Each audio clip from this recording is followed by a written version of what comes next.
ಯೇಸು ಕ್ರಿಸ್ತನ ಪರಿಶುದ್ಧವಾದ ನಾಮಕ್ಕೆ ಸ್ತೋತ್ರವಾಗಲಿ. ಈ ದಿನ ನಾವು ನೀತಿಯ ಕಾನೂನುಗಳನ್ನು ಹೊಂದಿದ್ದೇವೆ ಎಂಬ ಸಂಗತಿಯನ್ನು ಕುರಿತು ಧ್ಯಾನಿಸೋಣ. ಗಲಾತ್ಯದವರಿಗೆ ಬರೆದ ಪತ್ರಿಕೆ 5ನೇ ಅಧ್ಯಾಯ 22ರಿಂದ 26ನೇ ವಾಕ್ಯ. ಆದರೆ ದೇವರಾತ್ಮನಿಂದ ಉಂಟಾಗುವ ಫಲವೇನೆಂದರೆ ಪ್ರೀತಿ, ಸಂತೋಷ, ಸಮಾಧಾನ, ದೀರ್ಘಶಾಂತಿ, ದಯೆ, ಉಪಕಾರ, ನಂಬಿಕೆ, ಸಾಧುತ್ವ, ಶಮೆ, ದಮೆ ಇಂಥವುಗಳೇ. ಇಂಥವುಗಳನ್ನು ಯಾವ ಧರ್ಮಶಾಸ್ತ್ರವೂ ಆಕ್ಷೇಪಿಸುವುದಿಲ್ಲ. ಕ್ರಿಸ್ತ ಯೇಸುವಿನವರು ತಮ್ಮ ಶರೀರ ಭಾವವನ್ನು ಅದರ ವಿಷಯಾಭಿಲಾಷೆ, ಸ್ವೇಚ್ಛಾಭಿಲಾಷೆ ಸಹಿತ ಶಿಲುಬೆಗೆ ಹಾಕಿದವರು. ನಾವು ಆತ್ಮನಿಂದ ಜೀವಿಸುತ್ತಿರಲಾಗಿ ಆತ್ಮನನ್ನು ಅನುಸರಿಸಿ ನಡೆಯೋಣ. ಅಹಂಕಾರಿಗಳು, ಒಬ್ಬರನ್ನೊಬ್ಬರು ಕೆಣಕುವವರು, ಒಬ್ಬರ ಮೇಲೊಬ್ಬರು ಮತ್ಸರವುಳ್ಳವರು ಆಗದೇ ಇರೋಣ. ದೇವರ ಸ್ವರೂಪದಲ್ಲಿ ನಿರ್ಮಿಸಲಾದ ಮತ್ತು ಎಲ್ಲ ಜನರ ಮೇಲೆ ಬದ್ಧವಾಗಿರುವ ನೀತಿಯ ನಿಯಮವಿದೆ ಎಂದು ಸತ್ಯವೇದ ಕಲಿಸುತ್ತದೆ. ನೀತಿಯ ಕಾನೂನು ಬದಲಾಗದು ಮತ್ತು ಶಾಶ್ವತವಾಗಿದೆ. 10 ಆಜ್ಞೆಗಳು ನೀತಿಯ ಕಾನೂನಿನ ಭಾಗವಾಗಿದೆ. ನೀತಿಯ ಕಾನೂನು ಮಾನವ ಹೃದಯದ ಮೇಲೆ ಬರೆಯಲಾಗಿದೆ. ನೀತಿಯ ಕಾನೂನನ್ನು ಹೊಸ ಒಡಂಬಡಿಕೆಯಲ್ಲಿ ಯೇಸುವಿನಿಂದ ಪುನರಾವರ್ತಿಸಲಾಗಿದೆ ಮತ್ತು ವಿಸ್ತರಿಸಲಾಗಿದೆ. ಯೇಸು ನೀತಿಯ ಕಾನೂನಿನ ಗುಣಮಟ್ಟವನ್ನು ಹೆಚ್ಚಿಸಿದನು. ವಿಶ್ವಾಸಿಗಳು ಅಥವಾ ಅವಿಶ್ವಾಸಿಗಳು ಎಂಬುದನ್ನು ಲೆಕ್ಕಿಸದೆ ನೀತಿಯ ಕಾನೂನು ಎಲ್ಲ ಜನರ ಮೇಲೆ ಆವರಿಸುತ್ತದೆ. ನೀತಿಯ ಕಾನೂನಿನ ಉದಾಹರಣೆಗಳು: ಕೊಲೆ ನಿಷೇಧ, ವ್ಯಭಿಚಾರದ ವಿರುದ್ಧ ನಿಷೇಧ, ಸಲಿಂಗಕಾಮದ ವಿರುದ್ಧ ನಿಷೇಧ, ವಿವಾಹೇತರ ಲೈಂಗಿಕತೆಯ ವಿರುದ್ಧ ನಿಷೇಧ, ಲಿಂಗ ಎಂದು ಗುರುತಿಸುವುದರ ವಿರುದ್ಧ ನಿಷೇಧವು ಜೀವಶಾಸ್ತ್ರದೊಂದಿಗೆ ಸ್ಪಷ್ಟವಾಗಿದೆ. ನಿಮ್ಮ ದೇವರಾದ ಕರ್ತನನ್ನು ಪ್ರೀತಿಸಬೇಕೆಂಬ ಆಜ್ಞೆ, ನಿಮ್ಮ ನೆರೆಯವನನ್ನು ಪ್ರೀತಿಸಿ ಮತ್ತು ಒಬ್ಬರನ್ನೊಬ್ಬರು ಪ್ರೀತಿಸುವ ಆಜ್ಞೆ. ಯೇಸು ತನ್ನ ತ್ಯಾಗದ ಮರಣದ ಮೂಲಕ ವಿದ್ಯುತ್ ನಿಯಮಗಳನ್ನು ಪೂರೈಸಿದನು ಎಂದು ಸತ್ಯವೇದ ಕಲಿಸುತ್ತದೆ. ಆಮೆನ್. ಯೇಸು ಯಾವ ನಿಯಮವನ್ನು ಪೂರೈಸಿದನು? ಯೇಸು ಕಾನೂನನ್ನು ಹೇಗೆ ಪೂರೈಸಿದನು? ವಾಕ್ಯದೊಂದಿಗೆ ನಿಮ್ಮ ಉತ್ತರವನ್ನು ನೀವು ಬೆಂಬಲಿಸಬಹುದೇ? ಯಹೂದಿಗಳು, ಇಸ್ಲಾಮಿಗಳು ಮತ್ತು ಕ್ರೈಸ್ತರು ಓದಲೇಬೇಕು. ಅವರು ಸತ್ಯವೇದದಾದ್ಯಂತ ಆತನ ಒಡಂಬಡಿಕೆಯನ್ನು ಇಟ್ಟುಕೊಳ್ಳುವುದು ಹೇಗೆ ನಿಷ್ಠಾವಂತರಾಗಿರುವುದು ಎಂದು ಲೆಕ್ಕಾಚಾರ ಮಾಡಲು ಬಯಸುತ್ತಾರೆ. ಯೋಹಾನ 5:25. ನಿಮಗೆ ನಿಜ ನಿಜವಾಗಿ ಹೇಳುತ್ತೇನೆ, ಸತ್ತವರು ದೇವಕುಮಾರನ ಧ್ವನಿಯನ್ನು ಕೇಳುವ ಕಾಲ ಬರುತ್ತದೆ, ಈಗಲೇ ಬಂದಿದೆ, ಕೇಳಿದವರು ಬದುಕುವರು. ಯೋಹಾನ 5:46. ಅವನು ನನ್ನ ವಿಷಯವಾಗಿ ಬರೆದನು. ಆದುದರಿಂದ ನೀವು ಮೋಶೆಯ ಮಾತನ್ನು ನಂಬುವವರಾಗಿದ್ದರೆ ನನ್ನ ಮಾತನ್ನು ನಂಬುತ್ತಿದ್ದೀರಿ. ಮೋಶೆಯ ಧರ್ಮಶಾಸ್ತ್ರವನ್ನಾಗಲಿ ಪ್ರವಾದಿಗಳ ವಚನಗಳನ್ನಾಗಲಿ ತೆಗೆದುಹಾಕುವುದಕ್ಕೆ ನಾನು ಬಂದೆನೆಂದು ನೆನೆಸಬೇಡಿರಿ. ತೆಗೆದುಹಾಕುವುದಕ್ಕೆ ಬಂದಿಲ್ಲ, ನೆರವೇರಿಸುವುದಕ್ಕೆ ಬಂದಿದ್ದೇನೆ. ನಿಮಗೆ ಸತ್ಯವಾಗಿ ಹೇಳುತ್ತೇನೆ, ಆಕಾಶವು ಭೂಮಿಯು ಅಳಿದು ಹೋಗುವ ತನಕ ಧರ್ಮಶಾಸ್ತ್ರವೆಲ್ಲ ನೆರವೇರಿದ ಹೊರತು ಅದರೊಳಗಿಂದ ಒಂದು ಸೊನ್ನೆಯಾದರೂ ಒಂದು ಗುಡುಸಾದರೂ ಅಳಿದು ಹೋಗಲಾರದು.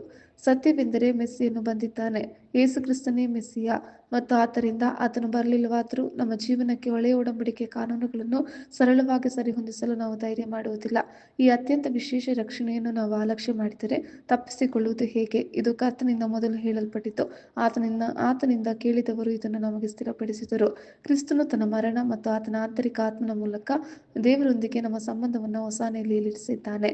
ನಾನು ಸರಿಯಾದ ಅವಧಿಯಲ್ಲಿ ಬದಲಾದ ಕೆಲವು ಕಾನೂನುಗಳನ್ನು ಹಾಕುತ್ತೇನೆ. ಯಜ್ಞಗಳು. ಹಳೆಯ ಒಡಂಬಡಿಕೆ. ಹಳೆಯ ಒಡಂಬಡಿಕೆ ಕಾನೂನಿನಲ್ಲಿ 2 ಕಡ್ಡಾಯ ಯಜ್ಞಗಳು ಇದ್ದವು. ಮೊದಲನೆಯದು ದೋಷಪರಿಹಾರಕ ಯಜ್ಞ. ದೋಷಪರಿಹಾರಕ ಯಜ್ಞದ ಉದ್ದೇಶವು ಪಾಪಕ್ಕೆ ಪ್ರಾಯಶ್ಚಿತ್ತ ಮತ್ತು ಕಲ್ಮಶದಿಂದ ಶುದ್ಧೀಕರಿಸುವುದು. ಎರಡನೆಯದು ಅಪರಾಧ ಪ್ರಾಯಶ್ಚಿತ್ತ, ಮತ್ತು ಈ ಯಜ್ಞವು ಪ್ರತ್ಯೇಕವಾಗಿ ಟಗರಾಗಿತ್ತು. ಅಪರಾಧ ಪ್ರಾಯಶ್ಚಿತ್ತವನ್ನು ಉದ್ದೇಶಪೂರ್ವಕವಲ್ಲದ ಪಾಪಗಳಿಗೆ ಪ್ರಾಯಶ್ಚಿತ್ತವಾಗಿ ನೀಡಲಾಯಿತು. ಅದು ಕುಗ್ಗಿದ ಪಕ್ಷಕ್ಕೆ ಮರುಪಾವತಿ ಅಗತ್ಯವಿರುತ್ತದೆ ಮತ್ತು ಅಪವಿತ್ರಗೊಳಿಸುವ ಪಾಪಗಳು ಅಥವಾ ದೈಹಿಕ ಕಾಯಿಲೆಗಳಿಂದ ಶುದ್ಧೀಕರಣವಾಗಿದೆ. ಹೊಸ ಒಡಂಬಡಿಕೆ ತನ್ನ ನಿರೀಕ್ಷಿಸಿಕೊಂಡವರಿಗೆ ರಕ್ಷಣೆಯನ್ನುಂಟು ಮಾಡುವುದಕ್ಕೋಸ್ಕರ ಪಾಪ ಸಂಬಂಧವಿಲ್ಲದವನಾಗಿ ಎರಡನೇ ಸಾರಿ ಕಾಣಿಸಿಕೊಳ್ಳುವನು. ಕುಗ್ಗಿದ ಮನಸ್ಸೇ ದೇವರಿಗೆ ಇಷ್ಟ ಯಜ್ಞ. ದೇವರೇ ಪಶ್ಚಾತ್ತಾಪದಿಂದ ಜಜ್ಜಿ ಹೋದ ಮನಸ್ಸನ್ನು ನೀನು ತಿರಸ್ಕರಿಸುವುದಿಲ್ಲ. ಎರಡನೆಯದು ಆಹಾರ. ಹಳೆಯ ಒಡಂಬಡಿಕೆ ದೇವರಿಗೆ ಮೀಸಲಾದ ವಸ್ತುಗಳನ್ನು, ಅಲ್ಲದ ವಸ್ತುಗಳನ್ನು, ಶುದ್ಧವಾದವುಗಳನ್ನು, ಅಶುದ್ಧವಾದವುಗಳನ್ನು ವಿವೇಚಿಸುವುದು.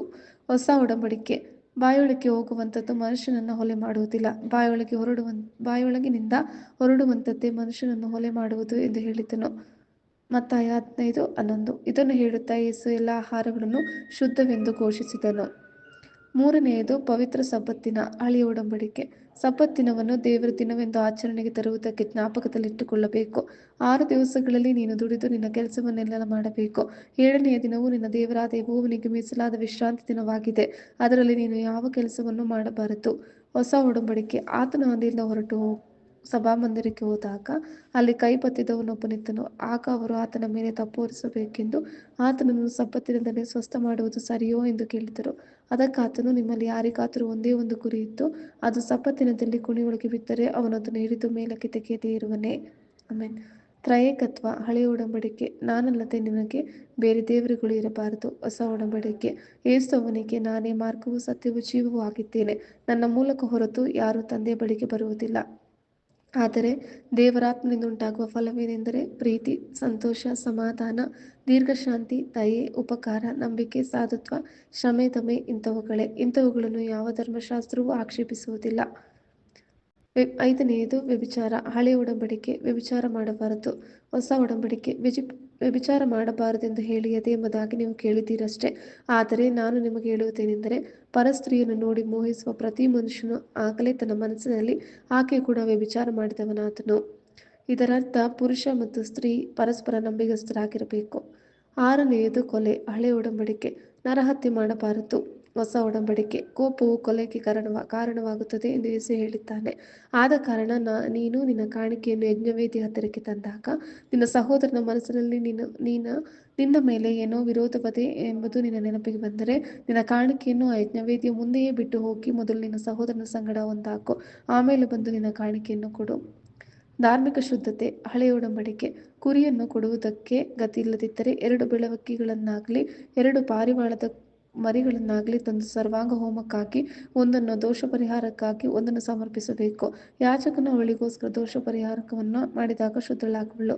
ಪ್ರತಿಯೊಂದು ಗಂಡು ಮಗುವಿಗೂ ಸುನ್ನತಿ ಮಾಡುವ ಆಜ್ಞೆಯು ಅಬ್ರಹಾಮನೊಂದಿಗೆ ಮಾಡಿದ ಒಡಂಬಡಿಕೆ ಆಗಿತ್ತು. ಇದು ಆದಿಕಾಂಡ 17:14 ದಾಖಲಿಸಲಾಗಿದೆ. ಹೊಸ ಒಡಂಬಡಿಕೆ.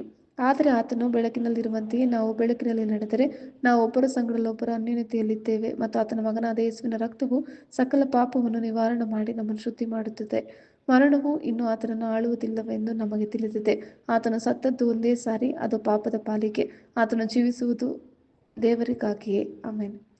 ನೋಡಿರಿ, ಪೌಲನೆಂಬ ನಾನು ನಿಮಗೆ ಒಂದನ್ನು ಹೇಳುತ್ತೇನೆ, ನೀವು ಸುನ್ನತಿ ಮಾಡಿಸಿಕೊಂಡರೆ ಕ್ರಿಸ್ತನಿಂದ ನಿಮಗೇನೂ ಪ್ರಯೋಜನವಿಲ್ಲ. ಸೇಡು ಅಥವಾ ಮುಯಿ. ಹಳೆಯ ಒಡಂಬಡಿಕೆ.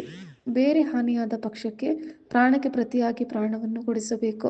ಕಣ್ಣಿಗೆ ಕಣ್ಣು, ಹಲ್ಲಿಗೆ ಹಲ್ಲು, ಕೈಗೆ ಕೈ, ಕಾಲಿಗೆ ಕಾಲು, ಬರೆಗೆ ಬರೆ, ಗಾಯಕ್ಕೆ ಗಾಯ, ಏಟಿಗೆ ಏಟು, ಈ ಮೇರೆಗೆ ಪ್ರತಿದಂಡನೆ ಆಗಬೇಕು. ಹೊಸ ಒಡಂಬಡಿಕೆ. ನಿನ್ನ ಸಂಗಡ ವ್ಯಾಜ್ಯವಾಡಿ ನಿನ್ನ ಒಳಂಗಿಯನ್ನು ತಕೊಳ್ಳಬೇಕೆಂದಿರುವವನಿಗೆ ಮೇಲಂಗಿಯನ್ನು ಬಿಡು. ಆಮೆನ್. 9ನೇಯದು ಪ್ರೀತಿ. ಆತನು ನಿನ್ನ ದೇವರಾಗಿರುವ ಕರ್ತನನ್ನು ನಿನ್ನ ಪೂರ್ಣ ಹೃದಯದಿಂದಲೂ ನಿನ್ನ ಪೂರ್ಣ ಪ್ರಾಣದಿಂದಲೂ ನಿನ್ನ ಪೂರ್ಣ ಬುದ್ಧಿಯಿಂದಲೂ ಪ್ರೀತಿಸಬೇಕು ಎಂಬ ಆಜ್ಞೆಯೇ ಮುಖ್ಯವಾದದ್ದು ಮತ್ತು ಮೊದಲನೆಯದು. ಇದಕ್ಕೆ ಸಮಾನವಾದ 2ನೇ ಆಜ್ಞೆ ಒಂದುಂಟು. ಅದು ಯಾವುದೆಂದರೆ, ನಿನ್ನ ನೆರೆಯವನನ್ನು ನಿನ್ನಂತೆಯೇ ಪ್ರೀತಿಸಬೇಕು ಎಂಬುದೇ. ಈ 2 ಆಜ್ಞೆಗಳು ಎಲ್ಲ ಧರ್ಮಶಾಸ್ತ್ರಕ್ಕೂ ಪ್ರವಾದನ ಗ್ರಂಥಕ್ಕೂ ಆಧಾರವಾಗಿವೆ ಎಂದು ಹೇಳಿದನು. ಇದರ ಅರ್ಥವೇನೆಂದರೆ, ನಿಮಗೆ ತಿಳಿದಿದ್ದರೆ ನಾನು ಕರುಣೆಯನ್ನು ಬಯಸುತ್ತೇನೆ ಮತ್ತು ಯಜ್ಞವನ್ನು ಬಯಸುವುದಿಲ್ಲ. ನೀವು ತಪ್ಪಿತಸ್ಥರನ್ನು ಖಂಡಿಸುತ್ತಿರಲಿಲ್ಲ. ಬೇರೆ ರೀತಿಯಲ್ಲಿ ಹೇಳುವುದಾದರೆ, ಕರುಣೆ ಮತ್ತು ಕಾನೂನು ಆಜ್ಞೆಗಳಿವೆ. ಅದು ಸಂಪೂರ್ಣ ಕಾನೂನು ನೀತಿಯ ಸಂಹಿತೆಯನ್ನು ಒಟ್ಟುಗೂಡಿಸುತ್ತದೆ ಮತ್ತು ಇಂದು ನಮಗೆ ಮಾರ್ಗದರ್ಶಿಯಾಗಿದೆ. ದೇವರ ಮೇಲಿನ ಪ್ರೀತಿ ಏನೆಂದರೆ, ಆತನ ಆಜ್ಞೆಗಳನ್ನು ಕೈಕೊಂಡು ನಡೆಯುವುದೇ. ಆತನ ಆಜ್ಞೆಗಳು ಭಾರವಾದವುಗಳಲ್ಲ. 1 ಯೋಹಾನ 5:3. ಆತ್ಮನಲ್ಲಿ ನಡೆಯುವುದು. ಗಲಾತ್ಯದವರಿಗೆ ಬರೆದ ಪತ್ರಿಕೆ 5ನೇ ಅಧ್ಯಾಯ 16-18 ವಾಕ್ಯ. ನಾನು ಹೇಳುವುದೇನೆಂದರೆ, ಪವಿತ್ರಾತ್ಮನನ್ನು ಅನುಸರಿಸಿ ನಡೆದುಕೊಳ್ಳಿರಿ. ಆಗ ನೀವು ಶರೀರ ಭಾವದ ಅಭಿಲಾಷೆಗಳನ್ನು ಎಷ್ಟು ಮಾತ್ರಕ್ಕೂ ನೆರವೇರಿಸುವುದಿಲ್ಲ. ಯಾಕೆಂದರೆ ಶರೀರ ಭಾವವು ಅಭಿಲಾಷಿಸುವುದು ಆತ್ಮನಿಗೆ ವಿರುದ್ಧವಾಗಿದೆ, ಆತ್ಮನು ಅಭಿಲಾಷಿಸುವುದು ಶರೀರ ಭಾವಕ್ಕೆ ವಿರುದ್ಧವಾಗಿದೆ. ನೀವು ಮಾಡಲಿಚ್ಛಿಸುವುದನ್ನು ಮಾಡದಂತೆ ಇವು ಒಂದಕ್ಕೊಂದು ಹೋರಾಡುತ್ತವೆ. ಆದರೆ ನೀವು ಆತ್ಮನಿಂದ ನಡೆಸಿಕೊಳ್ಳುವವರಾದರೆ ನೇಮನಿಷ್ಠೆಗಳಿಗೆ ಅಧೀನರಲ್ಲ. ಆಮೆನ್. ಕರ್ತನ ಕೃಪೆ ನಿಮ್ಮೆಲ್ಲರೊಂದಿಗಿರಲಿ.